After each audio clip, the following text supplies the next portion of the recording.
12th class. I'm here to explain one of the most important chapter, banking. देखो बेटे, we all know that today life banking sector is so much important for us. Okay? अब हम बात करते हैं बच्चों कि एक बैंक क्या होता है. Now I am talking about a commercial bank. Commercial bank क्या है बेटे? एक ऐसा बैंक बेटे जो क्या करता है, एक्सेप्ट डिपॉजिट लोगों से, जो जनरल पब्लिक है बच्चों, उनसे क्या करता है बेटा, डिपॉजिट्स को, उनके पास जो मतलब बेसिकली सेविंग्स है उनको एक्सेप्ट करता है. एंड एडवांसिंग लोन, साथ साथ बेटे जनरल पब्लिक को, जिनको पैसों की जरूरत है, उनको लोन प्रोवाइड करता है for the consumption as well as the production activities. अब देखिए बेटे एक बार, देखो कमर्शियल बैंक एक ऐसा फाइनेंशियल इंस्टीट्यूशन है. ध्यान रखिए, इसी में से मैं एक शॉर्ट क्वेश्चन रेज करूंगी आपके लिए. फाइनेंशियल बैंक एक ऐसा, बेसिकली जो हमारा कमर्शियल बैंक है, एक ऐसा फाइनेंशियल इंस्टीट्यूशन है विच एक्सेप्ट डिपॉजिट. डिपॉजिट्स को क्या करता है बच्चों, एक्सेप्ट करता है from the general public and offers loan to the people for the purpose of consumption as well as investment. Okay, तो कमर्शियल बैंक क्या है बच्चों, एक फाइनेंशियल इंस्टीट्यूशंस है. ओके, तो बेटे ये क्या करता है, फाइनेंशियल बैंक, बेसिकली जो हमारा कमर्शियल बैंक है वो एक फाइनेंशियल इंस्टीट्यूशन है जो, इसका काम क्या है कि वो डिपॉजिट्स को तो एक्सेप्ट करता है और नो डाउट लोगों को जरूरत पड़ने पर उनकी कंजम्पशन के लिए और उनके इन्वेस्टमेंट के लिए उनको लोन प्रोवाइड करता है. अब हम बात करते हैं स्प्रेड. स्प्रेड क्या होता है बच्चों, विस्तार. देखो बेटे, अगर हम बैंक के पास पैसे जमा कराते हैं तो बैंक क्या देता है बच्चों, हमें इंटरेस्ट देता है. ठीक है बच्चों, अगर हम बैंक से लोन लेते हैं तो बैंक बदले में क्या करता है स्टूडेंट, इंटरेस्ट चार्ज करता है. देखो बेटे, the rate of interest charge by the bank. Bank ने जो हमें लोन दिया, बैंक ने उस पर क्या चार्ज किया स्टूडेंट, इंटरेस्ट चार्ज किया. माइनस को क्या करेंगे, minus rate of interest paid by the bank. जो रेट ऑफ इंटरेस्ट हमने बैंक के पास बच्चों पैसे डिपॉजिट कराए हैं उन पर बैंक ने जो हमें इंटरेस्ट दिया है बेटे, वो यहाँ पर इन दोनों के बीच का जो डिफरेंस है, this is a source of income. In economics language you can say that it's a spread. अब हम देखो बेटे, मैं आपसे एक शॉर्ट क्वेश्चन अराइज करती हूँ कि एक फाइनेंशियल इंस्टीट्यूशन है बैंक ऑब्वियसली, तो बेटे एक कमर्शियल बैंक में क्या सभी के सभी फाइनेंशियल इंस्टीट्यूशन जो होते हैं वो सारे के सारे बैंकिंग सेक्टर में तो नहीं आएंगे. There are so many financial institutions. ठीक है ना, तो बेटे बैंक में और अनदर फाइनेंशियल इंस्टीट्यूशंस में क्या डिफरेंस होता है. आप वीडियो को पॉज कीजिए, उसके बाद आप अपना आंसर कमेंट सेक्शन में लिखिए. क्योंकि देखो बेटे, बैंक तो वो फाइनेंशियल इंस्टीट्यूशन है जो बेसिकली डिपॉजिट्स को एक्सेप्ट करता है और बदले में लोन एडवांस करता है, नो डाउट. लेकिन बेटे मैं इसमें आपको एक एग्जांपल बताऊंगी इसके अंदर. जैसे देखो बेटे, जो पोस्ट ऑफिस होते हैं, पोस्ट ऑफिस के अंदर बच्चों हम लोग क्या कराते हैं स्टूडेंट, रेकरिंग डिपॉजिट. क्या कराते हैं स्टूडेंट, रेकरिंग डिपॉजिट. जैसे आपने भी देखा होगा बेटे, पर मंथ पेरेंट्स क्या करते हैं, थोड़ी थोड़ी सेविंग्स को डिपॉजिट कराते हैं, पर मंथ पे करते हैं, 6 मंथली पे करते हैं, जो भी बेटा उनका अमाउंट होता है उसके अकॉर्डिंग रेकरिंग डिपॉजिट करते हैं पर मंथ. ठीक है बेटे, तो इसके अंदर बेटे आप पोस्ट ऑफिस के अंदर पैसा तो जमा करा सकते हैं, लेकिन जरूरत पड़ने पर आप पोस्ट ऑफिस से पैसा निकलवा नहीं सकते. ठीक है ना, तो कहने का मतलब यहाँ पर क्या है बेटे कि हर एक फाइनेंशियल इंस्टीट्यूशन के साथ ऐसा होना जरूरी नहीं है कि वो डिपॉजिट भी एक्सेप्ट करे और बदले में आपको लोन भी दे. जैसे बेटे मैंने कहा कि पोस्ट ऑफिस है बेटे जो बेसिकली आपकी रेकरिंग डिपॉजिट्स को, सेविंग्स को एक्सेप्ट करता है पर मंथ, जो भी इनका वे है बेटे उस तरीके से, लेकिन किसी भी तरह से पोस्ट ऑफिस आपको जरूरत पड़ने पर लोन प्रोवाइड नहीं कराएगा. So it is the difference between the bank and other financial institution. Now I am talking about basic functions of commercial bank. हमारा जो कमर्शियल बैंक है उसके बेसिक फंक्शन क्या है, तो देखो बेटे हमारे कमर्शियल बैंक के दो ही बेसिक फंक्शन है.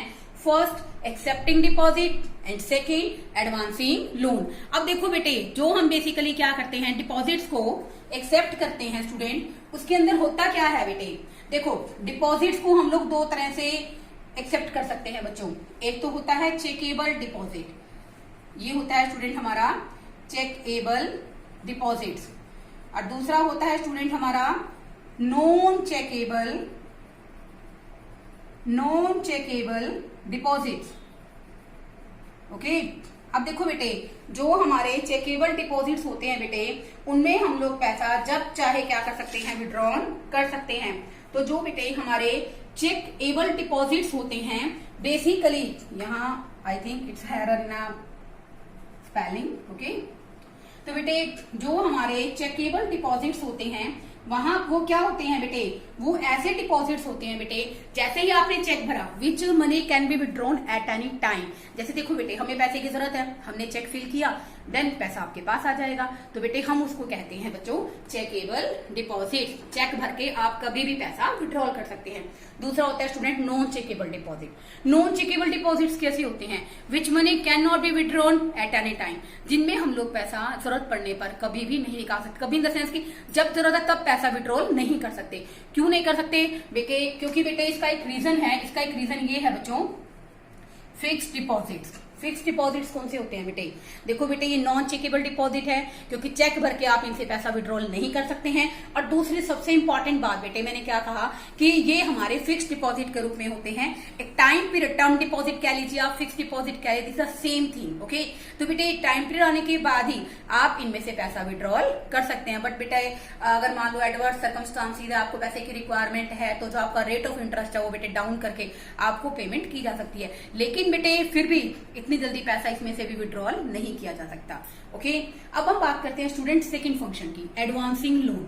अब देखो बेटे बैंक हमें लोन एडवांस करता है, किस किस के लिए, एक तो बेटे प्रोड्यूसर को प्रोवाइड करता है, ठीक है स्टूडेंट, और एक बेटे वो प्रोवाइड करता है, बैंक प्रोवाइड करता है लोन कंज्यूमर को, ठीक है बच्चों। अब प्रोड्यूसर को जो प्रोवाइड करेगा, प्रोड्यूसर को क्या खरीदनी है student, plant and machinery, okay. Student को क्या खरीदनी है, प्लांट एंड मशीनरी। तो स्टूडेंट के लिए तो यहां पर स्टूडेंट नहीं बेटे, सॉरी प्रोड्यूसर बेटे क्या करता है, प्लांट एंड मशीनरी खरीदेगा। तो बेटे उसके द्वारा जो एक्सपेंसिव किया जाएगा बेटे वो होता है स्टूडेंट हमारा इन्वेस्टमेंट एक्सपेंडिचर। क्या होता है स्टूडेंट, इन्वेस्टमेंट एक्सपेंडिचर। देखिए बच्चों प्रोड्यूसर और कंज्यूमर दोनों ही क्या करते हैं बच्चों, लोन की डिमांड करते हैं बैंकिंग सेक्टर से, ओके। अब देखो बेटे यहाँ पर जो प्रोड्यूसर है वो क्या खरीदेगा, फर्दर प्रोडक्शन के लिए प्लांट एंड मशीनरी खरीदता है, नो डाउट। अब ऐसे ही बच्चों इन्वेस्टमेंट करेगा वो, ठीक है, प्रोडक्शन कैपेसिटी को बढ़ाएगा। तो अगर बेटा बैंक लोन प्रोवाइड करता है प्रोड्यूसर को, ठीक है ना, तो वो क्या बनता है, सोर्स ऑफ इन्वेस्टमेंट। क्या बनता है स्टूडेंट, सोर्स ऑफ इन्वेस्टमेंट। ऐसे ही बेटे अगर हम बात करते हैं प्रोड्यूसर की, प्रोड्यूसर के बाद हमारा जो कंज्यूमर है वो क्या करता है बेटे, ड्यूरेबल गुड्स खरीदता है, ठीक है ना, ड्यूरेबल गुड्स यानी कि घर के लिए कोई सामान चाहिए उसको, ठीक है बेटे, और किसी फंक्शन के लिए, बेसिकली घर में शादी है उसके लिए उसको लोन लेना है। और भी बेटे बहुत सारे पर्पस होते हैं लेकिन वो प्रोडक्टिव नहीं होते। प्रोड्यूसर तो करेगा बेटे प्रोडक्टिव पर्पस के लिए डिमांड, और जो कंज्यूमर डिमांड करता है बेटे लोन की वो होते हैं अनप्रोडक्टिव पर्पस, ओके। अब देखो बेटे यहाँ पर ड्यूरेबल गुड्स के लिए करेगा डिमांड। अब कंज्यूमर जो खर्चा करेगा ना बेटे उसको हम लोग कहते हैं स्टूडेंट कंजम्पशन एक्सपेंडिचर। क्या कहते हैं उसे स्टूडेंट, कंजम्पशन एक्सपेंडिचर, ओके। अब देखो बेटे ये इन्वेस्टमेंट एक्सपेंडिचर प्रोडक्शन कैपेसिटी को इनहेंस करेगा प्रोड्यूसर की, और जो बेटे कंजम्पशन एक्सपेंडिचर है ये क्वालिटी ऑफ लाइफ को इनहेंस करेगा, ठीक है बेटे। यहाँ पर कमर्शियल बैंक क्या है, उसके फंक्शन, एक तो मैंने आपको ये टॉपिक कराया है, एक अनदर फंक्शन, एक अनदर टॉपिक और कराना चाह रही हूँ मैं आपको, देखिए ध्यान से। बात करती हूँ नेक्स्ट और इम्पोर्टेंट क्वेश्चन की बेटे, वो हमारा क्वेश्चन है बेटे what is central bank. Central bank से आप क्या समझते हैं, देखो बेटे सेंट्रल बैंक वो बैंक है बेटे बेसिकली जो क्या करता है, पूरे बैंकिंग सिस्टम को कंट्रोल करता है। जैसे देखो बेटे एक ऑर्गेनाइजेशन को कंट्रोल करने के लिए हेड का होना जरूरी है, वो सबके काम को चेक करे कि काम किस तरह से कर रहे हैं, किस तरह से नहीं कर रहे। ऐसे ही बेटे बैंकिंग सिस्टम के अंदर बैंकों को जो ऑपरेट करता है, ठीक है ना, पूरे बैंकिंग सिस्टम पर जो कंट्रोल रखता है बेटे वो क्या है, हमारा आरबीआई। अब देखिए बेटे सैमुएलसन जो कि एक इकोनॉमिस्ट है, उन्होंने डेफिनेशन दी है, एवरी सेंट्रल बैंक, हर एक केंद्रीय बैंक जो भी है बच्चों देश के अंदर, हर एक देश का जो केंद्रीय बैंक है उसका एक ही काम होता है, it operates to control economy. हमारी इकोनॉमी को पूरी तरह से क्या करता है बच्चों, कंट्रोल करता है, मनी की सप्लाई को कंट्रोल करता है, क्रेडिट को कंट्रोल करता है, और हम कह सकते हैं कि पूरी तरह से हमारी इकोनॉमी पर नियंत्रण रखता है। तो एक सेंट्रल बैंक का एक ही फंक्शन है बच्चों, it operates to control economy, supply of money, money की सप्लाई को कंट्रोल करता है और क्रेडिट को कंट्रोल करता है। तो देखो बेटे आप सबको पता है कि आपका एमसीक्यू पैटर्न है बच्चों, ठीक है ना, तो इसमें से मुझे जो इंपॉर्टेंट क्वेश्चन लगे मैंने उनको भी लिखा है। देखो बेटे first central bank in the world के अंदर बेटे सबसे पहला बैंक कहाँ खोला गया? स्वीडन में 1668 के अंदर। ठीक है बेटे, स्वीडन के अंदर बेटे 1668 के अंदर 1668 के अंदर क्या किया गया बेटे? बैंकिंग सिस्टम में सबसे पहले सेंट्रल बैंक आया। ठीक है बेटे, कब आया? 1668 में और स्वीडन के अंदर। लेकिन बेटे जो इफेक्टिव सेंट्रल सिस्टम था कि बेसिकली जो हमारा इफेक्टिव सिस्टम आया बैंकिंग का वो आया बेटे हमारा यूके में। कहा आया? यूके में। And effective banking system came into existence, यानी कि कहने का मतलब क्या है कि वैसे तो अगर हम बात करें सेंट्रल बैंक सबसे पहले वर्ल्ड में कहा सेटअप हुआ? स्वीडन के अंदर 1668 में। उसके बाद बेटे जो इफेक्टिव बैंकिंग सिस्टम है वो कब आया? 1694 में। और कहां पर आया बेटे? बेसिकली यूके में, बैंक ऑफ इंग्लैंड। जैसे देखो बेटे आप सबको पता है हमारा सेंट्रल बैंक का नाम क्या है? Reserve bank of India. ऐसे ही बेटे यूके का जो सेंट्रल बैंक है उसका नाम क्या है स्टूडेंट? Bank of England. तो बेटे इफेक्टिव सेंट्रल बैंकिंग सिस्टम कब आया बेटे? कौन से बैंक के थ्रू आया? किसकी एस्टेब्लिशमेंट से आया? बैंक ऑफ इंग्लैंड, जो कि कहाँ है बच्चों? यूके के अंदर। In India RBI is our apex bank. देखो बेटे हम सबको पता है आरबीआई सर्वोच्च सबसे बड़ा बैंक है जो क्या करता है? विच controls entire banking system of a country. जो हमारे देश के जितने भी बैंक्स हैं उन सबके सिस्टम को क्या करता है? कंट्रोल करता है। इफ अनदर बैंक, कोई भी बैंक है बेटे, ठीक है ना, आरबीआई के नीचे इतने सारे बैंकिंग सिस्टम काम कर रहे हैं। If a bank does not want to work according to the directions by the RBI, then the RBI take action against that bank and de-recognize the bank in a banking system। अगर मान लो बेटे कोई भी bank RBI के दिए गए instructions के according काम नहीं करता है तो बेटे आरबीआई बेसिकली इतना स्ट्रांग है, इतना पावरफुल है, वो उस बैंक की मान्यता को भी रद्द कर सकता है। तो देखिए बेटे यहाँ पर in India RBI is our apex and central bank which controls entire banking system of a country. जो कहीं ना कहीं क्या करता है? हमारे पूरे बैंकिंग सिस्टम को कंट्रोल करता है। There are some important functions of central bank. First one, bank of issuing notes. आपको पता है बेटे सेंट्रल बैंक के पास एक मोनोपोली राइट है करेंसी को इशू करने का। ठीक है ना, एक्सक्लूसिव कह लीजिए बच्चों, central bank has the monopoly right to issue the currency को इशू कर सकते। 1920 से पहले बेटे सेंट्रल बैंक को बैंक ऑफ इशू कहा जाता था क्योंकि बेटे केवल सेंट्रल बैंक ही एक ऐसा बैंक है जो करेंसी को इशू कर सकता है। और central bank can issue the currency unlimited legal tender, यानी कि सेंट्रल बैंक इस करेंसी को इशू करेगा। ठीक है ना, वो बेसिकली क्या है? करेंसी ऐसी करेंसी है जो बेसिकली हम कह सकते हैं कि बेटे जो पूरी तरह से एक्सेप्टेबल है, nobody can refuse to accept it. ठीक है ना, तो लीगली बाउंड है हर एक व्यक्ति उस करेंसी को लेने के लिए which is issued by the RBI. Before 1920s it is also called bank of issue because RBI has monopoly right to issue the currency। Second one, bankers to the government। अब देखो बेटे जो RBI है ना वो क्या है बेटे? सरकार का बैंक है। कैसे बैंक है बेटे? देखो क्योंकि जो इस पॉइंट की अगर हम लोग बात करते हैं बेटे तो ये क्या करता है? फर्स्ट वन, आरबीआई काम करता है हमारी गवर्नमेंट के लिए as an agent. How the agent work? ये बेसिकली जो गवर्नमेंट सिक्योरिटीज हैं उनको क्या करता है? सेल और परचेज करता है बिहाफ ऑफ गवर्नमेंट। यहां पर बेटे बिहाफ ऑफ गवर्नमेंट आरबीआई क्या करता है? As an agent government securities को खरीदता और बेचता है। अगर हम बात करते हैं बेटे एज ए बैंकर क्या करता है? बैंकर भी है ये गवर्नमेंट का, तो एज ए बैंकर ये बेसिकली गवर्नमेंट अकाउंट्स को मैनेज करता है।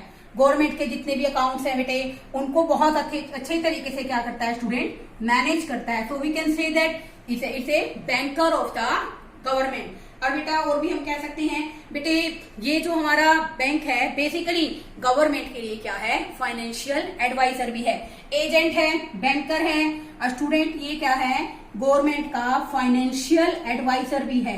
जैसे बेटे गवर्नमेंट क्या करती है बेटे आप सबको पता है डिफरेंट टाइप ऑफ पॉलिसीज को बनाती है। जब government different type of policies को बनाती है, जैसे लगा लो बेटा मॉनेटरी पॉलिसी, ठीक है ना, मॉनेटरी पॉलिसी गवर्नमेंट बना रही है। ठीक है, गवर्नमेंट वैसे बेसिकली मॉनेटरी पॉलिसी तो हमारा हमेशा कौन बनाता है बच्चे? आरबीआई। कौन बनाता है स्टूडेंट? आरबीआई। गवर्नमेंट और भी बेटा डिफरेंट टाइप की जो पॉलिसीज है उनको बनाती है, तो बेटा उन पॉलिसीज को रेगुलेट करने के लिए फाइनेंशियल एडवाइजर कौन है बच्चों? हमारा आरबीआई। तो आरबीआई बेटे जैसे गवर्नमेंट हमारी डिफरेंट टाइप की पॉलिसीज बनाती है, which one of them is fiscal policy, but monetary policy is always made by the RBI. मान लो बेटे कोई भी पॉलिसी फॉर्मुलेशन करना है तो ये गवर्नमेंट का क्या है बच्चों? फाइनेंशियल एडवाइजर है। So we can say that RBI is the bankers to the government. सरकार का बैंक है, एज एन एजेंट वर्क करता है, गवर्नमेंट सिक्योरिटीज को सेल परचेज करता है गवर्नमेंट के बिहाफ पे।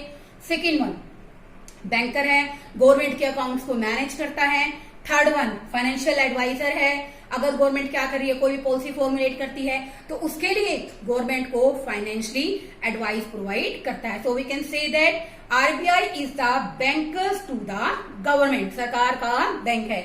आगे देखिए student, bankers bank and supervisory role, इसका मतलब क्या है?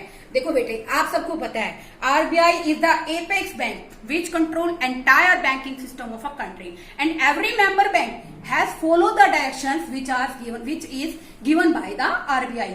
अब देखो बेटे नो डाउट कि ये क्या है? बैंकर्स बैंक, बैंकों का बैंक है, सबसे बड़ा बैंक है, पूरी मनी सप्लाई को, पूरी इकोनॉमी को कंट्रोल करता है। And supervisory role, supervisory role का मतलब क्या है? एक निरीक्षक की भूमिका निभाता है कि as per the RBI guidelines कितने मेंबर बैंक है जो काम कर रहे हैं और कितने मेंबर बैंक है जो काम नहीं कर रहे हैं।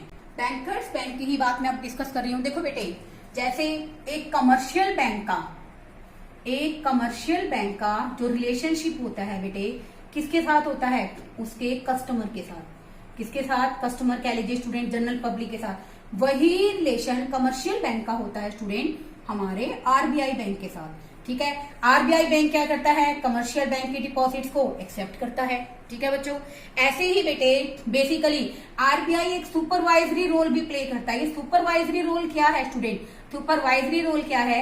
जो भी इंस्ट्रक्शंस, जो भी गाइडलाइंस आरबीआई अपने कमर्शियल बैंक को देता है, particularly relating to CRR, cash reserve ratio से रिलेटेड जो भी बेसिकली पर्टिकुलर गाइडलाइन हमारा आरबीआई बैंक कमर्शियल बैंकों को इश्यू करता है, क्या वो दिए गए डायरेक्टिव्स के अकॉर्डिंग काम कर रहे हैं या नहीं काम कर रहे, उनका सुपरविजन भी करता है। Here student it's necessary to explain CRR, cash reserve ratio. देखो बेटे कैश रिजर्व रेशियो क्या होता है? It is fixed by the RBI. यहाँ पर बेटे जो हमारे बेसिकली कमर्शियल बैंक होते हैं उनके पास जितना भी डिपॉजिट है, हम एक एग्जांपल ले लेते हैं स्टूडेंट इसको क्लियर करने के लिए। मान लीजिए बेटे कमर्शियल बैंकों के पास 10 करोड़ है, आरबीआई ने student it is take an assumption, क्योंकि बेटे जो सीआरआर की रेट है उसको आरबीआई बार बार चेंज करता रहता है, तो it is not a fixed. Okay, तो let us assume that the CRR is 10%। तो बेटे 10 करोड़ का 10%, यानी कि कमर्शियल बैंक को 1 करोड़ रुपए आरबीआई के पास जमा कराने पड़ते हैं। ठीक है बेटे, सीआरआर क्या होता है? Cash reserve ratio. जितना भी कमर्शियल बैंकों के पास बेटे टोटल डिपॉजिट है किसी भी फॉर्म में है बेटे, तो बेसिकली उसका 10% जितना भी रेट आरबीआई ने फिक्स किया है उसकी परसेंटेज को आरबीआई के पास डिपॉजिट कराना पड़ता है। This is called CRR which is fixed by the RBI. तो आया ना समझ में बेटे कि बेसिकली ये क्या है? बैंकर्स बैंक है। जैसे कमर्शियल बैंक के रिलेशन आम जनता के साथ है, जनरल पब्लिक के साथ है, सेम वही रिलेशन कमर्शियल बैंक के किसके साथ है? आरबीआई के साथ। आरबीआई के लिए कमर्शियल बैंक क्या है बच्चों?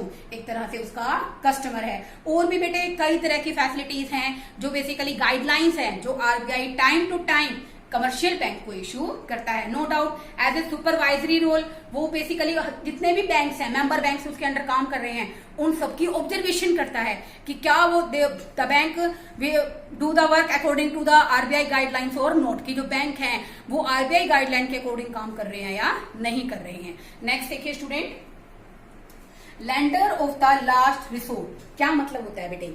Lender of the last resort होता है बच्चों अंतिम ऋणदाता। देखो बेटे क्या होता है, कई बार बेसिकली इकोनॉमी में स्पेकुलेशंस आते हैं। यू ऑल नो स्पेकुलेशंस क्या होते हैं बेटे? कभी क्या हो गया, डिप्रेशन आ गया, मंदा आ गया।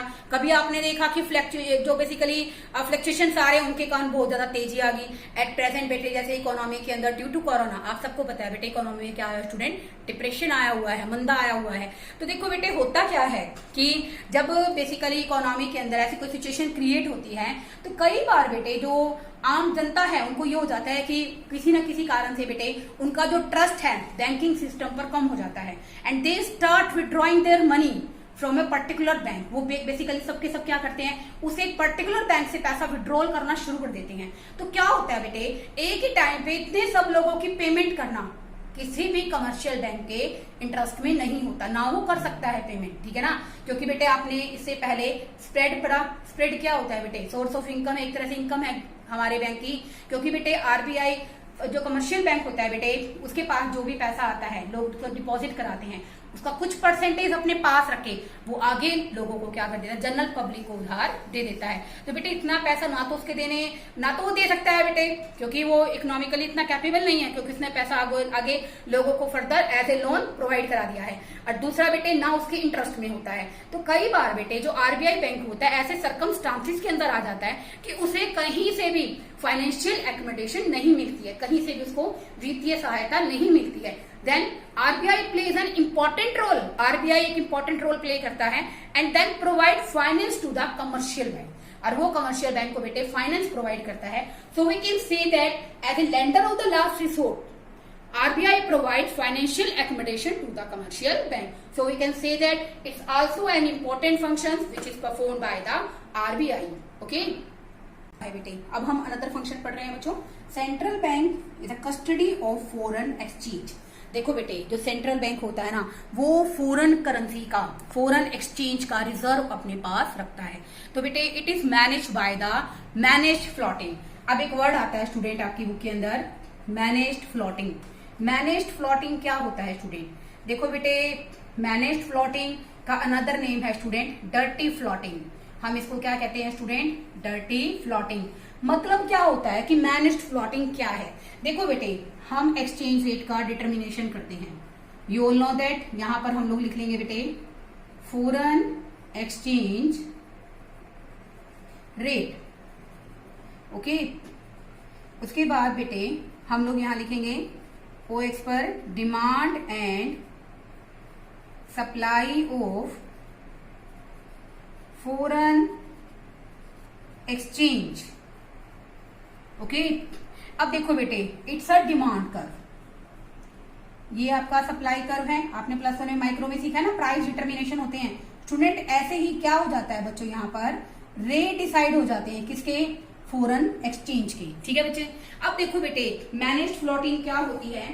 Refers to sale and purchase of foreign exchange. यहाँ पर बेटे बेसिकली आरबीआई क्या करता है? मैनेज्ड फ्लोटिंग करता है। मैनेज्ड फ्लोटिंग क्यों करता है? वैसे आप सबको पता है बेटे जो फॉरेन एक्सचेंज रेट है ना उसका डिटर्मिनेशन कौन करता है? हमारी market forces, demand and supply. But in a managed floating, floating के अंदर बेटे एक सिस्टम है जिसमें आरबीआई क्या करता है? हमारी basically sale and purchase of foreign exchange को कंट्रोल करता है। इसका ऑब्जेक्टिव एक ही है ताकि इकोनॉमी के अंदर क्या बने रहे। अगर हम बात करते हैं ऑब्जेक्टिव, इसका ऑब्जेक्टिव क्या है स्टूडेंट? इकोनॉमिक स्टेबिलिटी, ताकि बेटे हमारी इकोनॉमी में स्टेबिलिटी मेंटेन रहे। इसलिए बेटे जो आरबीआई है वो क्या करता है? Managed floating. मैनेज्ड फ्लोटिंग क्या है student? Sale and purchase of foreign exchange with the view to achieving stability of exchange rate, ताकि हमारी बेसिकली एक्सचेंज रेट की, अब बात करें stability in exchange rate, economic stability बनी रहे किसमें स्टूडेंट? एक्सचेंज रेट में। आप डायरेक्ट भी लिख सकते हैं कि हमारी एक्सचेंज रेट में क्या बनी रहे? स्टेबिलिटी बनी रहे, बहुत ज्यादा कम ना हो, बहुत ज्यादा ना हो, ठीक है ना। क्योंकि बेटे अगर एक्सचेंज रेट में फ्लक्चुएशंस आएंगे तो इसका हमारी बेटे इंटरनेशनल मार्केट, मनी मार्केट पर भी क्या पड़ेगा? अफेक्ट पड़ेगा। So we can say that कि जो हमारा आरबीआई बैंक है वो फॉरेन एक्सचेंज की कस्टडी करता है और इसको मैनेज भी करता है। कैसे मैनेज करता है स्टूडेंट? मैनेज्ड फ्लोटिंग से। मैनेज फ्लोटिंग क्या है? सेल और परचेज करना फॉरेन एक्सचेंज को, ताकि जो इकोनॉमिक स्टेबिलिटी कह लीजिए, या फिर बेटे अगर आपको इकोनॉमिक स्टेबिलिटी मुझे थोड़ा सा पर्टिकुलर नहीं लग रहा, and you can say that stability in exchange rate, exchange rate के अंदर स्टेबिलिटी को मेंटेन करता है। Now come to the another function, control of credit. देखो बेटे, कंट्रोल ऑफ क्रेडिट का मतलब यहाँ पर क्या है? देखो आप सबको पता है बेटे, मैंने फर्स्ट में बताया सैमुअलसन के शब्दों में कि बेसिकली सेंट्रल बैंक काम ही एक करता है, कंट्रोल करता है इकोनॉमी को, क्रेडिट के पॉइंट ऑफ व्यू से, मनी सप्लाई के पॉइंट ऑफ व्यू से, ठीक है। तो बेटे कंट्रोल ऑफ क्रेडिट का मतलब ये होता है बेटे कि आरबीआई के इंस्ट्रक्शंस के अकॉर्डिंग हर एक मेंबर बैंक को काम करना होता है, ठीक है बच्चों। अब जो कमर्शियल बैंक है which are the member of the RBI, they have to work according to the directives of the RBI, okay. अब देखो बेटे होता क्या है, आरबीआई क्या इंस्ट्रक्शंस दे सकती है? RBI during the inflation, RBI during the inflation क्या करता है? कंट्रोल करता है क्रेडिट को। कैसे कंट्रोल करेगा?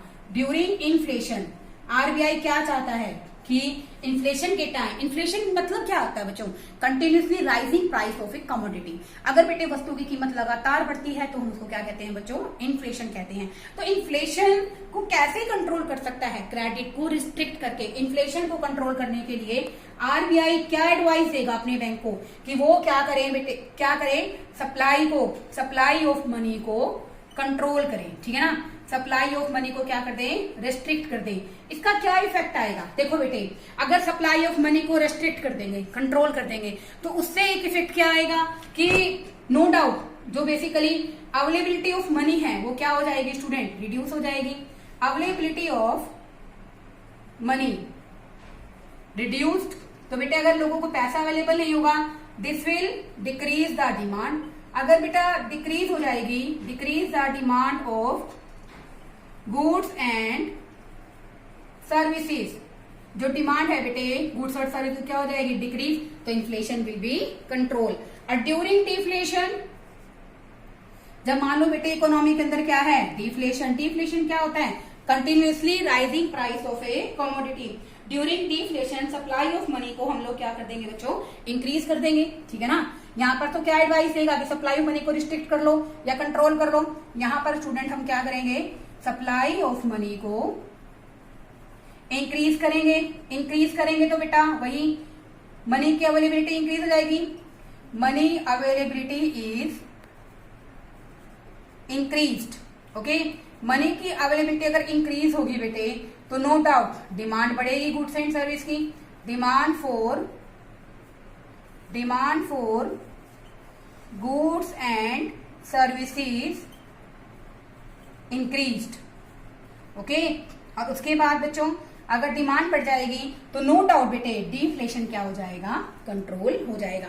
बेटे इसमें एक फंक्शन हो रहता है अभी, वो भी मैं आपको एक्सप्लेन करूंगी ताकि हमारा जो टॉपिक है वो कंप्लीट। जो हमारा 7th और इंपॉर्टेंट फंक्शन है, this is a clearing house function. Clearing house function क्या होता है बेटे? आरबीआई हमारा क्या है स्टूडेंट? सबसे बड़ा बैंक है।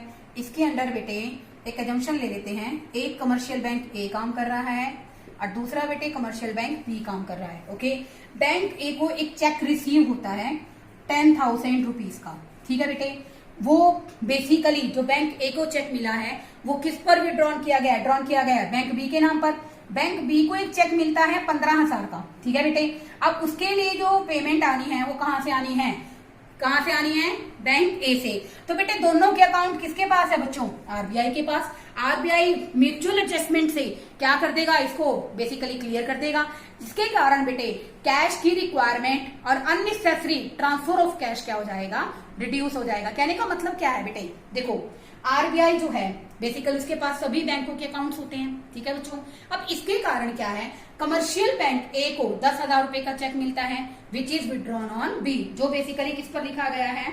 बैंक बी पर लिखा गया है। और बैंक बी को बेसिकली एक चेक मिलता है 15,000 रुपए का, ठीक है। तो दोनों बैंक्स के बेटे जो अकाउंट है वो किसके पास है? आरबीआई बैंक के पास है।